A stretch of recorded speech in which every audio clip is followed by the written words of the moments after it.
Before we start making our grains, let's first get rid of this vellum solver, and let's drop down instead adopt network to make a vellum solver inside, and later feed it our sources, our vellum cloth that we have right now, which is the bag and the grains that we're gonna make later, and the third sheet of cloth and the wires. Let's dive inside and drop down a vellum solver, just like we did on the subsurface. And we're gonna need two inputs first. The first is a vellum object, which is an empty object that waits for information or data to be solved, and it gets its data from a vellum source node, which goes right here. So for the vellum source, we need a SOP path, that's the geometry that's gonna be solved, and the constraint SOP path, which is the constraint geometry that tells the object in the solver how to move and what's its properties are like, what's its bending, for example, or stretchiness, and so on. Is it a cloth? Is it grains, soft body, etc. So let's drop down here a null object just to make things easier, since we already have the data that the vellum source requires. We have the vellum geometry, or the SOP path, right here in the first output. Let's call this cloth geo in all caps. And the constraint geometry comes out from the second input. So this is the geometry, and the constraints, here it is, just a bunch of wires. Let's call this cloth con for constraints, and that's all we need. Shift S to make it more beautiful. Dive right back in. In the vellum source, let's give it the path for the SOP path. So the cloth geo, and the constraints is the cloth con. And let's name this cloth. Alright. So if we press play right now, nothing happens because we don't have any forces of any kind. So let's drop down a gravity force.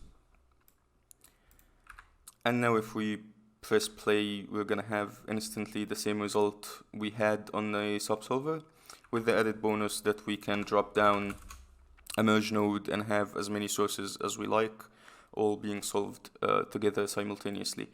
We can have multiple solvers or multiple sources, in the subsolver, but it's cleaner for me anyway if I do it in adopt network. It's more organized. But that's just my style. You can do it in the subsolver if you like. You're gonna have the same results. Okay, so now that we have the .NET and the cloth object already made, let's make our grains.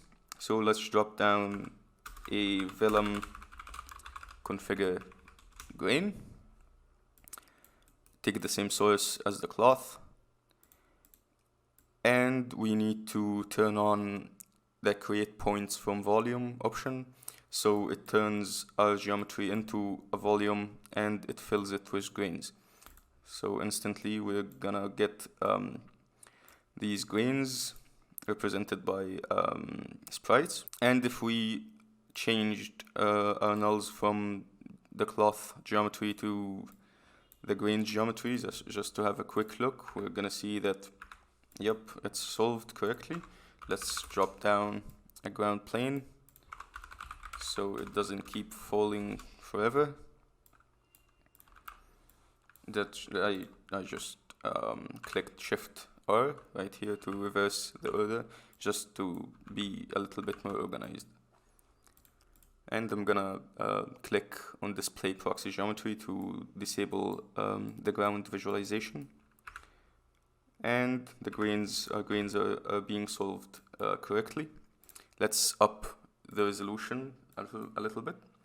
So let's, from 0.01, let's take it 0.025, for example. I think that's a good start. And now we have some greens. Alright, so let's put everything back as it was. And let's work on getting the grains actually inside the bag. So with the blue flag standing on the vellum constraint grains node, so I can see it, I'm gonna template my cloth geometry.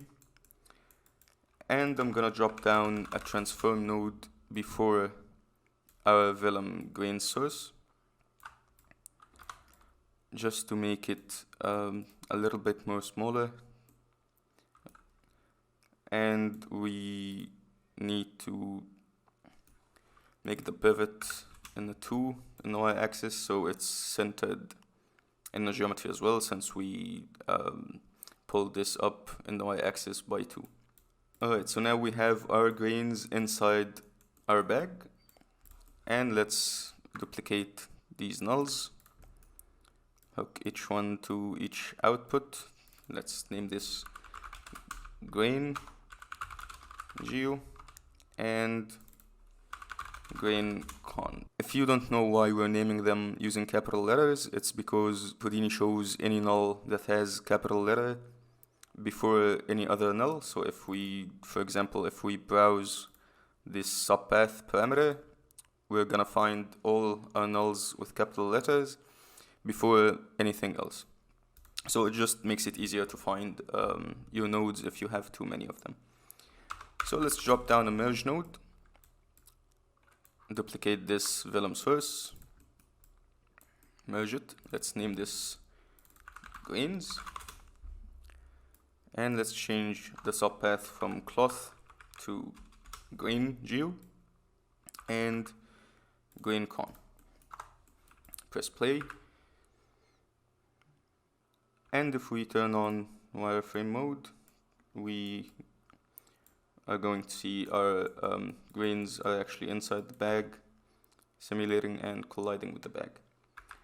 But what we are gonna notice right away is the bag is lifting the grains up, since we haven't configured our grains properly yet.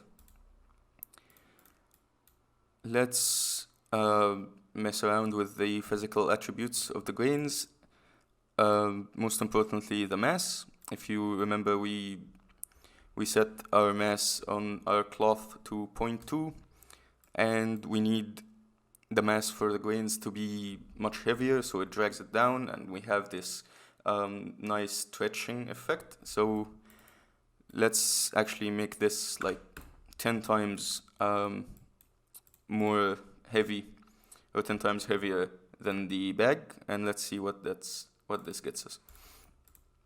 So if we press play now, so now we have our grains pushing down the bag much more than before, and we are seeing the substeps and dynamics fail right here, and the grains starting to escape, and everything becoming such a mess. That's because we have very low substeps at the moment. One substep is not okay with vellum at all, especially with grains involved.